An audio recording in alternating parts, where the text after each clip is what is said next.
Praise the lord. प्रभु यीशु मसीह के नाम से आप सब लोगों को आज का इस वचन भाग में वेलकम करता हूँ। हमारे बीच में एक नया भाई ज्वाइन हुआ है। प्रभु यीशु मसीह के नाम से आपको भी वेलकम करते हैं इस मीटिंग में। तो आज हम लोग ध्यान करने वाले हैं कलीसिया और दुल्हन के बारे में। बाइबल कलीसिया के बारे में भी बात कर रही है और पवित्र कुंवारी या दुल्हन के बारे में भी बात कर रहे हैं। तो मैंने थोड़ा पॉइंट्स नोट किया है उसमें। कलीसिया मतलब कौन है, दुल्हन या पवित्र ब्राइड बोलते हैं हम लोग, पवित्र कुंवारी कौन है, और कलीसिया एंड दुल्हन में क्या अंतर है, यदि है तो वो क्या है, और उसके बाद परमेश्वर ने अपनी कलीसिया किस आधार पर स्थापित किया है, और बाद में प्रेरितों की शिक्षाओं के अनुसार कलीसिया की नींव डाल जाने के बाद क्या परमेश्वर किसी विशेष व्यक्ति को दुल्हन अथवा जो परमेश्वर की जो कलीसिया है उसको पुनः स्थापित करने के लिए भेज सकता है बोलकर भी मैंने थोड़ा वचन से उसको भी नोट किया है। और छठा पॉइंट है, वे लोग कौन है जो यह दावा कर बहुत से लोग आए हैं कि परमेश्वर ने उन्हें विशेष रूप से कुछ अपनी दुल्हन तैयार करने के लिए भेजा है। ऐसा भी बहुत से लोग आए हुए हैं, उसको भी वचन ध्यान करेंगे हम लोगों। और सातवां पॉइंट इसमें मैंने नोट किया है, प्रकाशित वाक्य के पुस्तक में प्रभु यीशु ने 7 स्थानों में स्थित कलीसिया की चेतावनी दी है। वो किस प्रकार है, इस पॉइंट को भी ध्यान करेंगे। लेकिन इसमें कितना पॉइंट ध्यान कर सकते हैं मालूम नहीं है, थोड़ा ध्यान करेंगे। तो इसमें फर्स्ट पॉइंट है कलीसिया। कलीसिया मतलब कौन है? कलीसिया मतलब वचन आधारित होकर हम लोग ध्यान करेंगे। कलीसिया मतलब क्या है? हम लोग हैं, हम कलीसिया हैं। मतलब वो मसीह में जो भी लोग हैं ना, उन्हीं को कलीसिया बोलकर नया नियम में कहते हैं। एक टाइम था जब भी हम लोग छोटे थे ना, अभी तो बच्चों लोगों को बहुत सा वचन मिल रहा है, हमको वो टाइम में ऐसा नहीं था। हमारे जो टाइम में हम लोग जब भी छोटे थे, तो जब भी हम लोग बस में ट्रैवल कर रहे थे, वो टाइम पे ये नहीं था ना, बाइक कार कुछ नहीं था। हम लोग ज्यादा करके बस में ट्रैवल कर रहे थे। हम लोग क्या कर रहे थे, बस में जाने के टाइम में वो एक जगह आता है, उसको हम लोग जो मतलब हम लोग जिधर गैदरिंग होते थे वीकली, उसको हम चर्च बोलते हैं। जब भी वो उधर बस गुजरती है तो हमारा हमेशा क्या हो जाता है, एक हमारे अंदर एक भक्ति आती है। तो हम लोग क्या करते हैं, ऐसा ऐसा कुछ करके हमारा भक्ति को जताते थे। लेकिन आज परमेश्वर ने देखो कितना सच्चाई में लेके आया, हमको उधर से बाहर लेके आया। मतलब वो जो भक्ति था हमारे अंदर, वो एक्चुअली वचन आधारित नहीं है, सही है। उस सच्चाई को परमेश्वर ने आज हमको प्रकट किया है। तो आज हमको मालूम है कि वचन आधारित में अगर हम लोग ध्यान करेंगे तो कलीसिया बोलेगा तो कोई भी वो बिल्डिंग नहीं है, कलीसिया बोलेगा तो वो एक स्थान नहीं है, कलीसिया बोलेगा तो हम खुद है। ये परमेश्वर ने हमको दिया हुआ सबसे बड़ा भाग्य है। हम लोग यूहन्ना 4 का 21 से 23 तक पढ़ने के टाइम में वचन उधर बोलते हैं, यीशु मसीह क्या बोलते हैं, वो समार्य स्त्री को बोलते हैं कि एक दिन आएगा तो कौन सा भी पहाड़ में जाने की जरूरत नहीं है, या कौन सा भी टेम्पल जाने की जरूरत नहीं है, क्योंकि परमेश्वर ने उसको हटा दिया। जिधर हम बैठे हैं उधर से हम भी परमेश्वर की आराधना कर सकते हैं, हमारे अंदर परमेश्वर वास करता है। तो इस बात को हम जानना बहुत जरूरी है। कलीसिया मतलब वो कौन सा भी एक बिल्डिंग नहीं है, कलीसिया मतलब वो कौन सा भी एक प्लेस नहीं है, कलीसिया मतलब हम खुद हैं। ये सच्चाई वचन से ध्यान करना है। मतलब वचन पढ़िए पहले, मत्ती 16:18, मैथ्यू 16:18। और मैं भी तुझसे कहता हूँ कि तू पतरस है, और मैं इस पत्थर पर अपनी कलीसिया बनाऊंगा, और अधोलोक के फाटक उस पर प्रबल ना होंगे। आमीन। ये जब यीशु मसीह चलो हम इकट्ठा कर रहे थे, वो टाइम पे क्या बोलते हैं, और मैं भी तुझसे कहता हूँ कि तू पतरस है, और मैं इस पत्थर पर मेरी कलीसिया बनाऊंगा। अभी पत्रोस क्या पत्थर है? नहीं है। यीशु मसीह उसको बोलने का एक मीनिंग क्या है मालूम है? उसका टीचिंग, पत्रोस के द्वारा जो परमेश्वर टीचिंग आगे देने वाला है, उसको बोलते हैं कि वो टीचिंग के ऊपर मैं क्या करेगा, अपनी कलीसिया बनाऊंगा। इधर देखो, अपनी कलीसिया। तो अगर पत्रोस के द्वारा टीचिंग प्रभु ने दिया है तो किसको? हमको बनाने के लिए, सही है। तो हमको अभी अपनी कलीसिया बनाऊंगा, मतलब हमको बनाएगा। किसके लिए बनाएगा? परमेश्वर के राज्य के लिए। हम मतलब हमको योग्य बनाएगा, हमको सच्चाई के द्वारा आगे बढ़ाएगा, बोल के इसका मीनिंग है। और अधोलोक के फाटक उस पर प्रबल ना पाएंगे। आमीन। ये इंपॉर्टेंट है। सच्चाई उसको फंसाने के लिए झूठ कितना भी बाहर आने दो, लेकिन सच्चाई को कभी भी फंसा नहीं सकते। यही बात को बता रहे इधर, अधोलोक का पाठक भी उस पर प्रबल नहीं होंगे। कितना भी झूठी आने दो, शिक्षा आने दो, आचरण आने दो, लेकिन सच्चाई हमेशा सच्चाई है। और मेरे को एक याद आता है, सच्चाई के बारे में, जब ये आप लोगों ने पढ़ा एलिया के बारे में, एलिया गवाही देता है परमेश्वर का। रोमन्स 11:1-3 पढ़ने के टाइम उधर है वचन। एलिया बोलते हैं कि परमेश्वर मैं अकेला तुम्हारे लिए खड़ा है, बोलते हैं अकेला। परमेश्वर तो अकेला नहीं है, और भी 7,000 मेरे लिए मैंने वो जो बाल का जो ये मूर्त है उसको नहीं झुके हुए लोग हैं। मतलब सच्चाई हमेशा क्या है, परमेश्वर लोगों को रखता है सच्चाई के लिए, वचन आधारित होकर जुड़कर लगता है। तो इसके लिए ये कलीसिया जो है हम स्वतः हम है। अभी आगे हम लोग ध्यान करेंगे। नेक्स्ट वचन पढ़िए, एफएसी उसके 1:22-23 पढ़िए। और सब कुछ उसके पांव तले कर दिया और उसे सब वस्तुओं पर शिरोमणि ठहरा कर कलीसिया को दे दिया। आमीन। इधर वचन क्या कह रहा है, और सब कुछ जो उसके पांव तले कर दिया। किसके पांव तले? प्रभु यीशु मसीह के पांव तले सब कुछ कर दिया बोलते हैं वचन, सब कुछ कर दिया। और वचन बोल रहे हैं कि और उससे सब वस्तुओं पर शिरोमणि ठहर कर कलीसिया को दे दिया। मतलब क्या, हमको ऑलरेडी क्या हमको दिया हुआ है, सब कुछ उसके पांव तले कर दिया। किसका? प्रभु यीशु मसीह का। और उससे सब वस्तुओं पर शिरोमणि ठहर कर, मतलब प्रभु यीशु ही अभी हेड है, और कलीसिया को दे दिया। ये हमको दे दिया, हम ही कलीसिया है, हमको दे दिया, सच्चाई दे दिया। वो आगे का वचन भी बढ़िए, 1 कुरिन्थियों उसका 12:27 वचन। इसी प्रकार तुम सब मिलकर मसीह की देह हो और अलग अलग उसके अंग हो। आमीन। इसी प्रकार तुम सब मिलकर मसीह के देह है। अभी कौन है मसीह का देह? हम है। मसीह का देह ही कलीसिया है। वचन बोलते हैं कि तुम सब मिलकर मसीह की देह हो और अलग अलग क्या करेंगे, उसका हम लोग अंग है। मतलब परमेश्वर मसीह का बदन का ही हम अंग है, मसीह का बदन ही कलीसिया है। और फिर तो हम 2:47 भी पढ़िए। और परमेश्वर की स्तुति करते थे और सब लोग उनसे प्रसन्न थे, और जो उद्धार पाते थे उनको प्रभु प्रतिदिन उनमें मिला देता था। आमीन। अभी देखिए वचन इधर कह रहे हैं कि परमेश्वर की स्तुति कर रहे हैं। इसका पहले वचन पढ़ेगा तो उधर है क्लियरली। तो परमेश्वर की वो लोग कौन है? मसीह लोग, जो प्रभु की जो कलीसिया है, वो लोग परमेश्वर की स्तुति करते थे, और तब लोग उनसे प्रसन्न थे, और जो उद्धार पाते थे, वचन बोल रहे कि उनको प्रभु प्रतिदिन उनमें मिला देता था। मतलब वो संगति में जुड़ रहे थे, एक साथ एक देह हो रहे थे, वन बॉडी होकर वो लोग ग्रो हो रहे थे। तो इसमें निष्कर्ष हम लोग जो जानने का है कि कलीसिया जो है मसीह में जन्मे सभी विश्वासी का समूह है। मतलब हम कलीसिया है, इस बात को हम लोग ध्यान रखना बहुत जरूरी है। अभी आप लोग देख सकते हैं, बहुत से लोग सोशल मीडिया में बहुत से मिलता है हमको, मेगा चर्चेस बोल के बोलते हैं। अभी सही है। अभी ये मेगा चर्चेस का कॉन्सेप्ट किधर से आ गया? मेगा चर्च मतलब क्या है? बाइबल में तो वर्ड नहीं है। मेगा चर्च किधर से आ गया? मेगा का मतलब होता है बड़ा। बड़ा, और बड़ा मतलब किधर से आ गया? नहीं, वो गलत है, क्योंकि वो वचन आधारित नहीं है। वो कलीसिया एक ही है, बाइबल के हिसाब से कलीसिया एक ही है, जो मसीह का देह है। अभी इसमें मेगा चर्च, स्मॉल चर्च ऐसा कुछ नहीं है ना।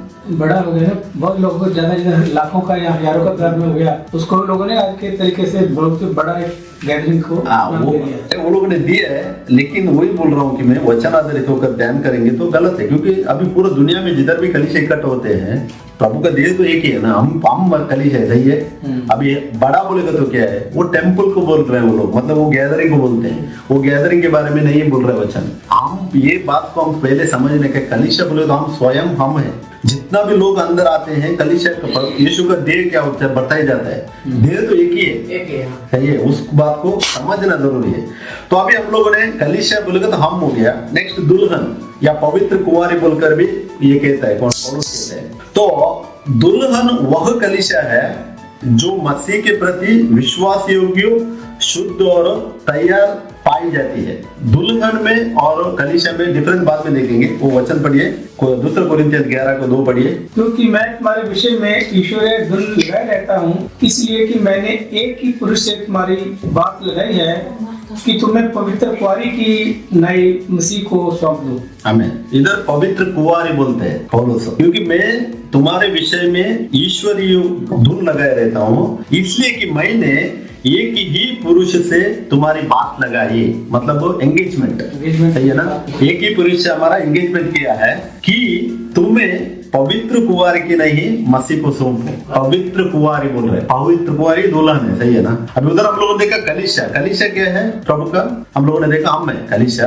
लेकिन इधर पौलुस आगे बढ़कर बोल रहे हैं कि पवित्र कुंवारी बनने के लिए हमको एक ही पुरुष के साथ वो सुसमाचार देकर वो जुड़ा रहा था, मतलब हम उस पोजीशन में जाने का बोलकर वो उसका मीनिंग है। तो पवित्र कुंवारी हम बनने का, अभी कलीसिया सब बन सकते हैं लेकिन पवित्र कुंवारे सब नहीं बन सकते। हम आगे ध्यान करेंगे। नेक्स्ट वचन भी पढ़िए, एफिसियों 5 का 25, 26, 27 पढ़िए। हे पतियों, अपनी अपनी पत्नी से प्रेम रखो, जैसा मसीह ने भी कलीसिया से प्रेम करके अपने आप को उसके लिए दे दिया, कि इसको वचन के द्वारा जल के स्नान से शुद्ध करके पवित्र बनाए और उसे एक ऐसी तेजस्वी कलीसिया बनाकर अपने पास खड़ी करे, जिसमें ना कलंक, ना जुड़ी, ना कोई ऐसी वस्तु हो, वरन पवित्र और निर्दोष हो। आमीन, आमीन, हालेलुया। ये वचन में इधर एक्सप्लेन कर रहे हैं पौलुस हस्बैंड एंड वाइफ का रिलेशन के बारे में, मालूम है। हस्बैंड एंड वाइफ का रिलेशन को कलीसिया को कंपेयर कर बोल रहे हैं। देखिए इधर 25 वचन यूं कहते हैं, हे पतियों, अपनी अपनी पत्नी से प्रेम रखो, जैसा मसीह ने भी कलीसिया से प्रेम करके अपने आप को उसके लिए दे दिया। हमें कलीसिया के लिए अपने आप को कुर्बान हो गया, कलीसिया स्थापित करने के लिए, क्योंकि प्रभु का झुंड होने के लिए। और 26 वचन देखिए कि उसको वचन के द्वारा जल के स्नान से शुद्ध करके पवित्र बनाए। जल का स्नान बोल रहे इधर। अभी कलीसिया तो सब बन सकते हैं, मतलब यीशु को जो भी ग्रहण करेगा वो कलीसिया हो जाता है। लेकिन आगे बढ़कर है हमारे जिंदगी में वो 26 वचन है, उसको वचन के द्वारा जल के स्नान से शुद्ध करके पवित्र बनाए। वचन के द्वारा जल का स्नान होएगा तो ही कुंवारी बनती है, पवित्र कुंवारी बनती है। कलीसिया से एक स्टेप आगे होकर हम लोग पवित्र कुंवारी बन सकते हैं, जब भी हमारे अंदर वचन का जल का स्नान होएगा तो ही। हम सिर्फ हफ्ते में एक बार जाएंगे, किधर एक प्रेयर चलता है, उधर वचन सुनेंगे, वापस बाहर जाकर हमारा अगर जिंदगी बिताएंगे तो हम पवित्र कुमारी नहीं बनते। वचन बोलते हैं हम लोग, यहाँ पर जो लिखा है वचन रूपी जल, वचन रूपी जल मतलब वचन से हम लोग को धोना, अपने आप को धोना। यस, मतलब हम लोग वचन ध्यान करना और उस वचन को लेकर आगे बढ़ना। वचन से सिर्फ वचन हम लोग पढ़ने वाले नहीं होने का। रेवल्यूशन 1:3 बोलते हैं, क्या बोलते हैं? वचन पढ़ने वाले, सुनने वाले और चलने वाले, यही वचन का जल का स्नान है। वही इधर पौलुस चेतावनी दे रहा है। वो भी कैसा बोल रहा है कि हस्बैंड एंड वाइफ का रिलेशन को बोल रहा है, मतलब एक ही पुरुष के साथ है ना हमारा विवाह होने का। फर्स्ट ऑफ ऑल एंगेजमेंट एक ही पुरुष के साथ होने का, वो इम्पोर्टेंट है, लेकिन अभी वो भी नहीं हो रहा है, मालूम है ना। तो वो टॉपिक अलग है, हम उसमें नहीं बात करेंगे। तो उसके वचन के द्वारा क्या होना चाहिए? जल के स्नान से शुद्ध करके पवित्र बनना चाहिए हम लोग। और आगे 27वें वचन में बोल रहे हैं कि और उसी एक ऐसी तेजस्वी कलीसिया बोलते हैं। अभी इधर ऐड किया तेजस्वी कलीसिया, कलीसिया से अभी तेजस्वी कलीसिया मतलब क्या है? प्रकाश रूप होकर हम जल का स्नान करते हैं तो वचन में मतलब बना रहकर हम लोग आगे बढ़ते हैं तो तेजस्वी कलीसिया बनाकर अपने पास खड़ी करें, जिसमें ना कलंक, देखिए ना कलंक, ना जूरी, ना कोई ऐसी वस्तु हो, वरन पवित्र और निर्दोष हो। हमें हमको ये सिचुएशन में आने का है। अगर हम दुल्हन बनना है तो हमारा जिंदगी इस वचन में बने रहने का। हम लोग सिर्फ कलीसिया होने से प्रभु यीशु मसीह के साथ नहीं जा सकते। हम कलीसिया है, नो डाउट, 100% सही है, लेकिन हमको अभी ये चीज अभी वचन से धोना हमारे जिंदगी में हम करने का, क्योंकि प्रभु यीशु मसीह ने हमको बुलाया हुआ जो जीवन है वो अनंतकालिक जीवन है। अनंतकालिक जीवन के लिए प्रभु यीशु मसीह हमको तैयार करेगा। अगर हम वचन ही नहीं पढ़ेंगे, वचन ही नहीं सुनेंगे, हमें क्या कि फॉर्मेलिटीज अगर के जैसे दिएंगे तो हमको शुद्ध कैसे होगा? हम शुद्ध नहीं हो सकते। तो शुद्ध होने का है तो हमको हम लोग तेजस्वी कलीसिया का कैटेगरी में आने का है तो हम क्या करना चाहिए? जिसमें ना कलंक, ना जूरी, ना कोई ऐसी वस्तु हो, वरन पवित्र और निर्दोष हम लोग परमेश्वर के सामने होने का है। निर्दोष ये जजमेंट होता है, मालूम है आप लोगों को। जब यीशु मसीह को प्रकट होएगा ना, अभी हमारे ऊपर ये न्याय तीर्थ करने वाला क्या है मालूम है? परमेश्वर को वचन है। यूहन्ना 12:48 में यीशु मसीह बोलते हैं, मेरा तुमको जो तीर्थ करने वाला, तुमको जो जजमेंट करने वाला है वो मेरा वचन है। अगर वचन में हम नहीं बने हैं, प्रभु यीशु मसीह का आगमन में वो वचन ही हमको जजमेंट करता है। तो इसके लिए वचन का जल स्नान करना हमारे जिंदगी बहुत इंपॉर्टेंट है। हम लोग करना ही चाहिए, हम बने रहना ही चाहिए, क्योंकि वो शुद्धता हमसे परमेश्वर चाहता है। हम लोग ऐसा बना रहने का बोलते हैं। और एक वचन में बढ़िए नीचे वाला प्रकाशित वाक्य 19 का 7 और 8, आओ हम आनंदित और मगन हो और उसकी स्तुति करें, क्योंकि मेमने का विवाह अब पहुंचा है और उसकी पत्नी ने अपने आप को तैयार कर लिया है। आमीन। 8 वचन में बढ़िए। और उसको शुद्ध और चमकदार महीन मलमल पहनने का अधिकार दिया गया, क्योंकि उस महीन मलमल का अर्थ पवित्र लोगों के धर्म के काम है। आमीन। देखिए 7वां वचन बोल रहे हैं कि आओ हम आनंदित और मग्न हो जाएंगे और उसकी स्तुति करें, क्योंकि मेमने का ब्याह आ पहुंचा। 19 चैप्टर 7 वचन बोल रहा है मेमने का ब्याह आ पहुंचा। सही है, मेमने का ब्याह आ पहुंचा और उसकी पत्नी ने अपने आप को तैयार कर लिया है। इधर पत्नी बोलकर हिंदी में लिखा है, एक्चुअली वो ब्राइड है, वर्ड उसका इंग्लिश में ब्राइड। ब्राइड मतलब दुल्हन, वही बोलते हैं दुल्हन है। अभी मेमने का ब्याह आ पहुंचा है। जब भी मेमने का ब्याह होने का टाइम में उधर क्या होता है, पत्नी मतलब दुल्हन तैयार होने वाला बात दिखाती है। इसी का आप लोग अगर ये रेवल्यूशन 17-18 पढ़ेगा ना, उधर कलीसिया, झूठी कलीसिया, उसको परमेश्वर पहले सजा भी दे रहे हैं। अगर आप लोग प्रकाशित वाक्य 17वां अध्याय 18वां अध्याय पढ़ेगा ना, फर्स्ट परमेश्वर क्या करेगा, वो झूठी कलीसिया को खत्म करेगा। अभी झूठी कलीसिया सच्ची कलीसिया कैसे है, कौन है, हम ही है। अगर हम वचन में बने हम सच्ची कलीसिया, अगर हम वचन में नहीं बने हम झूठी कलीसिया है। तो दोनों हम ही है। परमेश्वर ने कलीसिया को हमको बुलाया, हम ही कलीसिया है। झूठी कलीसिया भी हम है, जो सच्ची कलीसिया भी हम है। कैसा होएगा, सच्ची कलीसिया होएगा वचन से धोएगा तो ही हम सच्ची कलीसिया होएगा। मतलब वचन सुनने वाले नहीं है, उसको मानकर उसमें रहकर उसको पालन करने वाले भी है। तो इधर वही 19 में बोल रहे हैं कि मेमना का ब्याह आ पहुंचा। ऑलरेडी अभी ब्राइड रेडी है शादी करने के लिए, दूल्हा आने वाला है, वचन बोलते हैं। और उसकी पत्नी ने अपने आप को तैयार कर लिया। हमें अपने आप को तैयार करना, हमेशा हम लोग तैयार रहने के, बाइबल हमको यही सिखाता है, हम हमेशा तैयार रहने का। ये किधर से आई, इधर से नहीं है, यूहन्ना लिख रहा है 2000 साल से।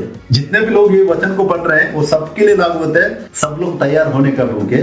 और 8वां वचन पढ़ा, उसको शुद्ध और क्या है, चमकदार महीन मलमल पहनने का अधिकार दिया गया, क्योंकि उस महीन मलमल का अर्थ पवित्र लोगों के धर्म के काम है। पवित्र लोगों के धर्म के काम, धर्म का काम मतलब वो सिर्फ वो ये काम नहीं है, पैसा देने का एक धर्म का काम नहीं होता है। सब चीज में वचन बोलते हैं, सब चीज में हम लोग उस शुद्धता को पाकर हम लोग आगे बढ़ना चाहिए बोलते हैं। और प्रकाशित वाक्य 21 का 9 बढ़िए। फिर जिन 7 स्वर्गदूतों के पास 7 पिछली विपत्तियों से भरे हुए 7 कटोरे थे, उनमें से एक मेरे पास आया और मेरे साथ बातें करके कहा, इधर आ, मैं तुझे दुल्हन अर्थात मेमने की पत्नी दिखाऊंगा।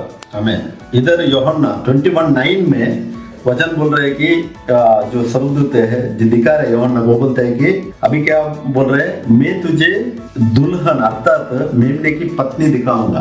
दुल्हन को 2000 साल पहले ही यूहन्ना को दिखाया आसमान में, परमेश्वर ने। मालूम है आपको, हम नहीं थे वो टाइम, हम बदल में नहीं थे, सही है, 2000 साल पहले। लेकिन जो दुल्हन तैयार दुल्हन को यूहन्ना को परमेश्वर ने पहले ही दिखाया, ये दुल्हन है, दुल्हन ये बोल के दिखाया। हम पूरा उसमें आने का था, हमको भी चांस परमेश्वर ने रखा था। इसके लिए आज भी कलीसिया नहीं उठा लिया गया, अभी भी हम हैं उसमें, सही है।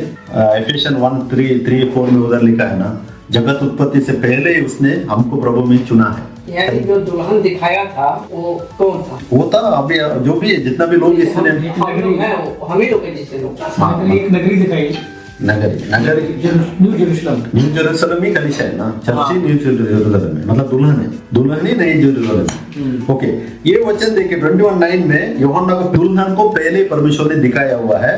तो दुल्हन कौन है, अभी इतना वचन हम लोगों ने ध्यान किया, कलीसिया की वही अवस्था जो शुद्ध और तैयार है। अभी कलीसिया जो है, तो जो भी आता है प्रभु यीशु मसीह ग्रहण करता है वो पूरा कलीसिया के कैटेगरी में आता है। लेकिन दुल्हन वही बनता है जो वचन को ध्यान करता है, वचन में बने रहता है, संगति करता है, एक दूसरों के साथ मेल मिलाप करता है, जिसकी जरूरत को हेल्प मांगता है, देता है। ये पूरा चीज आता है परमेश्वर का, क्योंकि परमेश्वर अधर्म को नहीं चाहता है। एक बात हम लोग ध्यान देने गए, परमेश्वर धर्मी है। अनंतकालिक धार्मिकता परमेश्वर ने प्रकट की है। अनंतकालिक धार्मिकता, अनंतकालिक मतलब कभी नाश नहीं होने वाली धार्मिकता परमेश्वर ने प्रकट की है। तो धार्मिकता बनने का है तो हम उस वचन से जोड़कर हमको उस लेवल तक हम लाने का है, उस पोजीशन तक अपने आप को हम लोग आगे बढ़ाने का है। तो दुल्हन वही होता है, हमेशा तैयार रहने वाली, शुद्ध और तैयार। शुद्ध अभी अगर यीशु मसीह आज भी आएगा, हमको वो कॉन्फिडेंस रहने का है, हम आज जाएंगे प्रभु के साथ। हालेलुया, हम तैयार रहने का है, वही बोल रहे हैं हमको। ये 2007 चल रहा है। अभी तीसरा पॉइंट मैंने नोट किया इसमें, कलीसिया और दुल्हन में क्या अंतर है। अभी आप लोगों ने जान किया कलीसिया कौन है, कलीसिया जो हम लोग है, मतलब जो स्थिति को दर्शाता है, लोगों का एक झुंड है, ये लोगों में एक झुंड है, उसके अंदर से एक दुल्हन तैयार हो रही है। हाँ, वचन से दो कर उसी के, वो कलीसिया के अंदर से दुल्हन तैयार हो रही है। कलीसिया दुल्हन नहीं है, लेकिन दुल्हन कलीसिया है। कैसे मालूम है?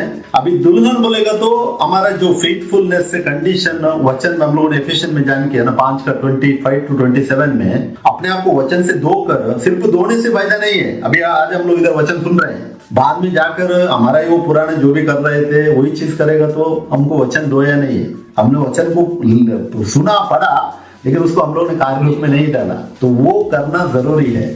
तो इसके लिए अगर आपको एग्जाम्पल बोलूं तो सभी बुलाए गए हैं, वो कलीसिया है, सही है। कलीसिया बोलोगे तो सब लोग बुलाए गए हुए हैं, लेकिन जो तैयार पाए गए हैं वही दुल्हन है। आमीन। समझ गए? कलीसिया सब है, मतलब सब है, सब लोग आते हैं, लेकिन दुल्हन वही है जो तैयार पाया जाता है, वही दुल्हन है। वचन भी पढ़ेंगे मतलब तो मैथ्यू 22:14 पढ़िए। क्योंकि बुलाए हुए तो बहुत, परंतु चुने हुए थोड़े ही है। आमीन। देखिए ये मैथ्यू 22:14 में बुलाए गए हुए तो बहुत है, परंतु चुने हुए थोड़े ही है। इधर ये वचन में ऑलरेडी हमको दिख रहा है, कलीसिया भी दिख रहा है, इधर दुल्हन भी दिख रही है। बुलाए गए हुए बहुत है, कलीसिया है, लेकिन चुने हुए थोड़े, ये दुल्हन है। दुल्हन किधर से चुनी जाती है? कलीसिया के अंदर से। कलीसिया तो सब लोग नहीं जाएंगे। इसके लिए हम हमेशा, हमारा क्या पर्सनल, हम शुद्धता से वचन में बने रहकर अपने आप को तैयार रखकर हम लोग को ऑलरेडी कोशिश करना है अपना। तो वही हम लोग कलीसिया है हम, लेकिन हम दुल्हन बनने के तो हम वचन से शुद्ध कर अपने आप को पाक जिंदगी बिताना है। एक दृष्टांत आप लोगों ने पढ़ा है मैथ्यू 25:1-13 में, हमको पढ़ सकते हैं 10 कुंवारे का। उसमें 3 ही वचन पढ़ेंगे ब्रदर, 10, 11, 12 पढ़िए, आप लोग बाद में पढ़िएगा। मुंह लेने को जा रही थी तो दूल्हा अब पहुंचा, और जो तैयार थी उसके साथ घर में दाखिल चली गई और द्वार बंद किया गया। इसके बाद में दूसरी कुंवारियां भी आकर कहने लगी, हे स्वामी हमारे लिए द्वार को खोल दे।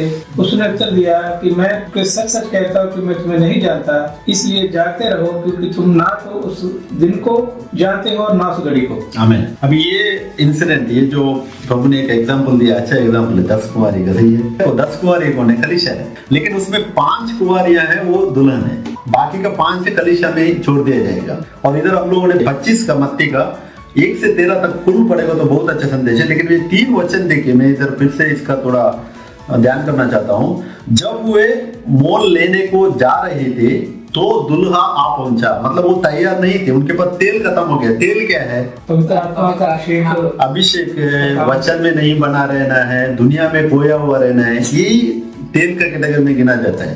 तो क्या हो जाता है, जब वे मोल लेने को जा रहे थे तो दुल्हा आ पहुंचा, और जो तैयार थी, देखिए वचन लिखा है क्लियर है, तैयार थी दुल्हन, जो तैयार थी वे उसके साथ ब्याह के घर में चली गई और द्वार बंद किया गया। हमें ये वचन हम सबको ध्यान देने का है। द्वार एक ही साथ खुलता है, एक ही साथ बंद होता है, बार बार नहीं है। वचन कह रहा है, तो ये एक ही मौका है, वो नीचे भी पढ़ा हम लोगों ने।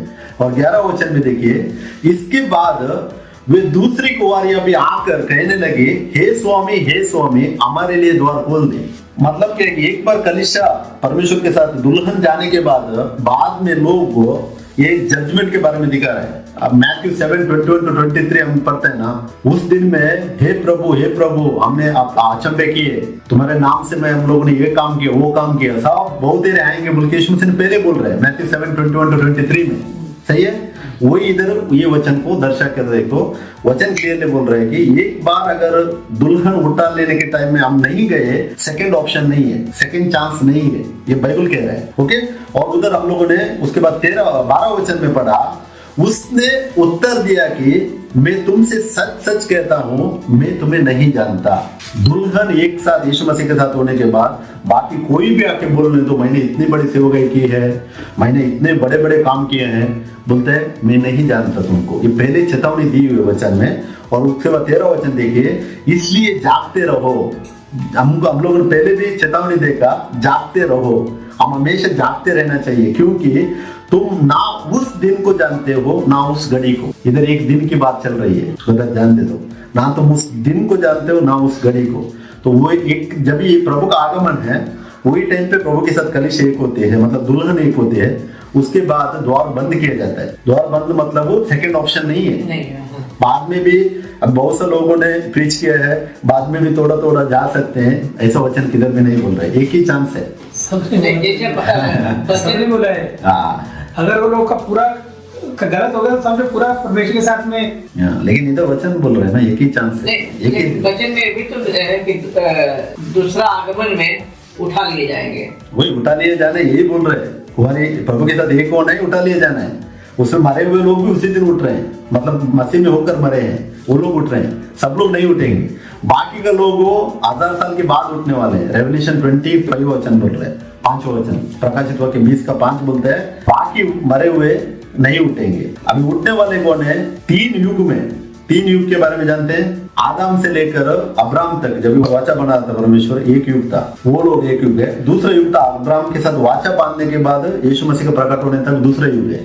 और तीसरा युग अभी जो हम लोग हैं, तो 3 युग का लोग एक ही साथ उद्धार पाते हैं, जो छुड़े हुए लोग हैं। वही वचन हमको बुला रहा है। इसके लिए युवन दानियल को भी बोला है परमेश्वर ने, मैं अंत दिन तुम्हें जुलाऊंगा। बाद में आपको इब्रानियों 11 का 39-40 पढ़ेगा वचन, उधर भी बोल रहे हैं कि वो लोग हमसे पहले नहीं होते हैं। प्रभु ने हमारे लिए सबसे बड़ा भाग्य रखा बोलते हैं, क्यों? परमेश्वर का राज्य में हम बॉडी में होकर हम उसका एंट्री लिया हुआ है। हमको इवन पेत्रोस में बोलता है, पेत्रोस हो पुराने नियम के नबी लोग भी हमारे ये आज का दिन के लिए वो लोग वेट कर रहे थे, वो लोग नहीं पाए इस दिन को, बोलते हैं। सही है ना, वचन पढ़ा है ना, दूसरा पेत्रोस में दूसरा चैप्टर में कुछ है। तो देखिए अभी हर दुल्हन कलीसिया है, नो डाउट है, हर दुल्हन कलीसिया है, लेकिन हर कलीसिया दुल्हन नहीं है। ये वचन का रेवलेशन है। हर दुल्हन कलीसिया है, क्यों? कलीसिया के अंदर से दुल्हन परमेश्वर निकालता है, लेकिन हर कलीसिया दुल्हन नहीं है। तो कलीसिया मतलब फिर से बोलता हूँ, कौन सा भी बिल्डिंग टेम्पल नहीं, हम खुद है, हम खुद है। अगर हम कलीसिया के कैटेगरी में जा रहे हैं या दुल्हन के कैटेगरी में, हम वचन में बने रहने का, वही हमको लेके जाने वाला है। तो उसमें 4th पॉइंट अभी हम लोगों ने तीसरा देखा। 4th पॉइंट है जी, किस आधार पर परमेश्वर ने अपनी कलीसिया बनाई, ये हम थोड़ा वचन से जान करेंगे। कौन सा फाउंडेशन क्या है, आप पढ़िए ब्रदर, मत्ती 16 का 18 वचन फिर से पढ़ेंगे हम लोग। और मैं भी तुझसे कहता हूँ कि तू पतरस है, और मैं इस पत्थर पर अपनी कलीसिया बनाऊंगा, और अधलों के फाटक उस पर प्रबल ना होंगे। आमीन। इधर देखिए, ये वचन हम लोगों ने पहले भी पढ़ा स्टार्टिंग में कलीसिया के टाइम में, सही है। इधर यीशु मसीह बोलता है कि मैं भी तुझसे कहता हूँ कि तू पतरस है, और इस पत्थर पर, पत्थर क्या है? पत्थर मतलब विश्वास नहीं, टीचिंग। एक सख्त जगह जहाँ पर हम लोग घर की बुनियाद रख सकते हैं। हाँ, वो एक्चुअली हम लोग फिजिकल तौर पर, लेकिन इधर वचन पत्थर बोल रहे हैं, टीचिंग, उसका टीचिंग। यीशु मसीह कॉर्नरस्टोन है, कॉर्नरस्टोन यीशु मसीह है। टीचिंग जो है, पतरस को बोलते हैं कि तेरे इनके टीचिंग, वही इसके लिए बोलता है ना, तुम लोग जो इधर बांधेगा वो उधर भी बांधा रहेगा। वो पूरा वचन हम लोग भी ले रहे हैं, हम लोग नहीं ले सकते उस वचन को, क्योंकि फाउंडेशन डाला है उसका प्रेरितों के द्वारा। मैं वचन भी दिखाएगा आप लोगों को, नया फाउंडेशन नहीं आएगा, फाउंडेशन एक ही है, एक ही फाउंडेशन। तो इधर देखिए, मैं इस पत्थर पर अपनी कलीसिया बांधूंगा। अपनी कलीसिया कौन है? हम लोग ज्वाइन किया। पत्थर क्या है? टीचिंग से, प्रेरितों का टीचिंग के ऊपर हमको परमेश्वर ने आज बना रहा है हमको, और अधोलोक के फाटक उस पर प्रबल ना होंगे। कुछ भी हो, सच्चाई कभी झुकेगी नहीं है। मैंने एलिया का भी एग्जाम्पल दिया। इवन इतिहास भी पढ़ेगा तो इतिहास के ऊपर भी ध्यान करेंगे तो, जब भी रोमन अधिकार चला रहा था वो टाइम पे भी मालूम है कितना लोगों को परमेश्वर ने रेज किया है। आप वाइल्डेंशियंस के बारे में स्टडी करो, अल्बिगेंशियंस के बारे में स्टडी करो, ह्यूगेनट्स के बारे में स्टडी करो। बाइबल नहीं था उनके पास, फिर भी परमेश्वर ने अपना झुंड, परमेश्वर बीच खड़ा कर रहा था। शैतान कोशिश कर रहा था नाश करने के लिए, लेकिन कभी नाश नहीं कर सका। परमेश्वर ने अलाउ किया था एक्चुअली, क्योंकि परमेश्वर को क्या मांगता है? विश्वास मांगता है। तुम्हारा, आपका विश्वास, मेरा विश्वास है, परमेश्वर कुछ पाता है, वही वचन बोलता है हमको। एफेसियों 2:20 भी पढ़िए। और प्रेरितों और भविष्यवक्ताओं की नींव पर, जिसके कोने का पत्थर मसीह यीशु आप है, बनाए गए हो। आमीन। एफेसियन 2:20 में बोलते हैं कि प्रेरितों और भविष्यवक्ताओं की नींव फाउंडेशन। फाउंडेशन क्या? प्रेरितों कौन है? हम जानते हैं, न्यू टेस्टमेंट। इधर भविष्यवक्ता बोल रहे हैं, ये नया नियम का नहीं है, ओल्ड टेस्टमेंट प्रॉफिट्स के द्वारा परमेश्वर ने बोला था, उनके द्वारा भी नींव डाला हुआ है, उनके द्वारा भी बोल रहा था परमेश्वर का राज्य।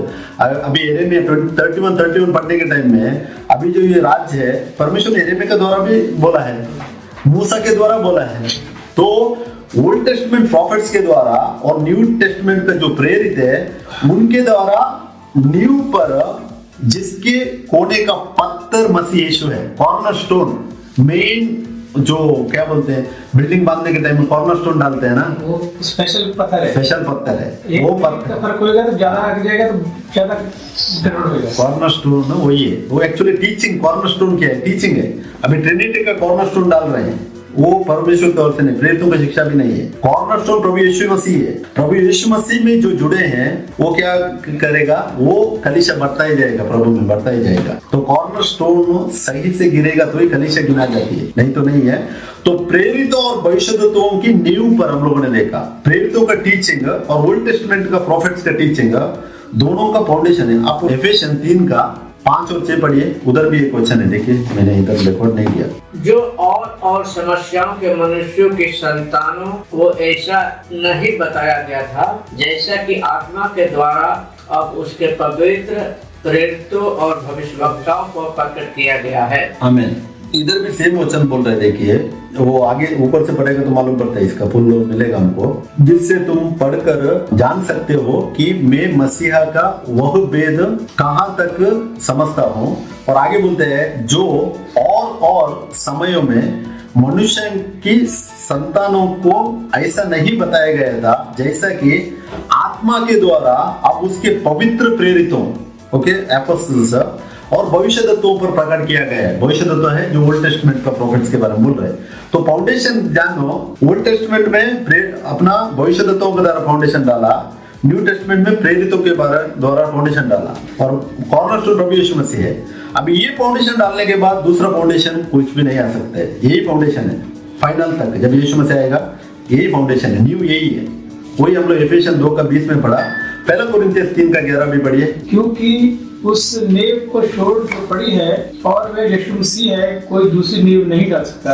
आमीन। 3 का 11 में भी पौलुस वही कहता है कि उस नींव को छोड़ जो पड़ी है और वह यीशु मसीह है। क्लियर दिया है इसमें वचन में, जो नींव डाला है प्रभु यीशु मसीह ही है, कोई दूसरी नींव नहीं डाल सकता। अभी तो नए नियम में अभी का टाइम में बहुत सा नींव दिख रहे हैं हम लोग, सही है।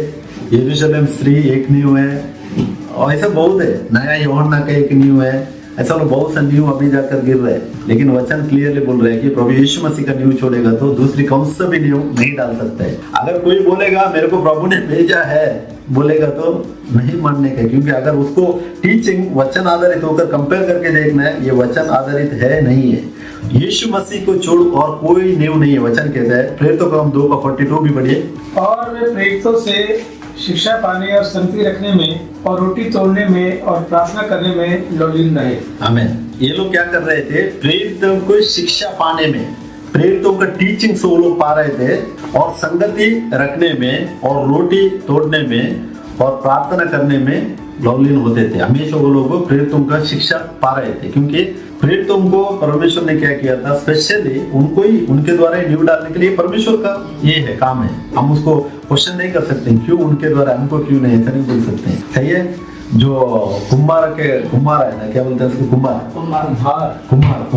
कुम्हार वो बोलते हैं अगर मटके को तैयार करने के टाइम में तुम पूछ सकते हैं उसको, क्यों मेरे को मटका पूछ सकते हैं, मेरे को ऐसा क्यों बना है, ऐसा क्यों नहीं बना है, ऐसा नहीं है। यही बोलते हैं वचन, हम नहीं पूछ सकते, परमेश्वर ने ऑलरेडी उनके द्वारा नींव डाला है। तो कलीसिया की नींव पूर्ण हो चुकी है, नया नींव कोई भी नहीं डाल सकता, कंप्लीट है नींव, और दोबारा नहीं डाल जा सकती है। ये हम लोग जानना जरूरी है।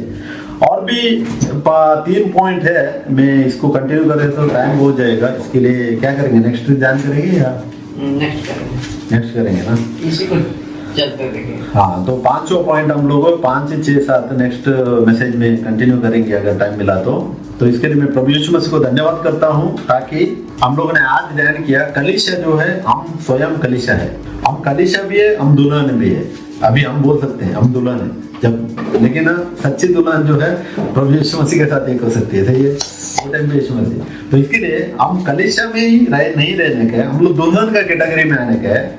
उसके बाद हम लोगों को क्या हो जाएगा, जो नींव जो है, फाउंडेशन, प्रेरितों का जो शिक्षा है, उसी के ऊपर हम बने रहने का है।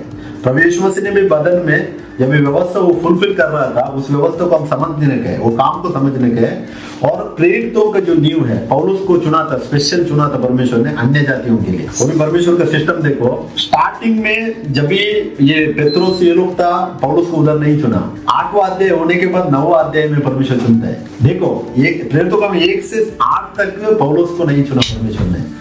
9वां अध्याय में परमेश्वर का काम है, 9वां अध्याय में चुनता है ताकि इजराइल का टाइम लिमिट उधर खत्म होता है। 70 वीक जो दानियल में बोला था वो फिनिश है। उधर से परमेश्वर स्तेफन मरता भी है। देखिए, स्तेफन ने अपना जान दिया परमेश्वर को वचन फुलफिल होने के लिए। स्तेफन को रिवॉर्ड परमेश्वर देने वाला है, देगा जरूर, क्योंकि परमेश्वर है। तो 9वां चैप्टर में पौलुस को स्पेशली चुनता है हमारे लिए, अन्य जातियों के लिए, सही है। और ये इतना पत्री उसके द्वारा जो रिकॉर्डेड हमको मिला हुआ है, उसमें सब बात लिखी हुई है। और पौलुस ने ऑलरेडी ओल्ड टेस्टमेंट का पूरा वर्सेस भी कोट किया हुआ है। अगर इब्रानी हम लोग पढ़ेंगे तो बहुत सा हमको सीख मिलती है इब्रानी को बुक में, सही है। तो इसके लिए हम वचन में बने रहना बहुत जरूरी है। नया नींव अगर कोई डालने के लिए आएगा तो हम वचन से कंपेयर करके देखने का, अगर वो बोला हुआ बात सही है नहीं है, वचन से कंपेयर करना है, बाद में लेने का है, नहीं तो नहीं लेने का है, क्योंकि नया नींव कुछ भी नहीं है। ये बात को ध्यान दे दो। तो इसके लिए मैं आज का इस वचन भाग का सारा प्रशंसा महिमा प्रभु यीशु मसीह को देता हूँ। तो अगला इसमें मैसेज भाग में हम लोग इसी का कंटिन्यूएशन 5, 6, 7 पॉइंट्स और भी ध्यान करेंगे। प्रभु यीशु मसीह की महिमा हो। Hallelujah, praise the Lord.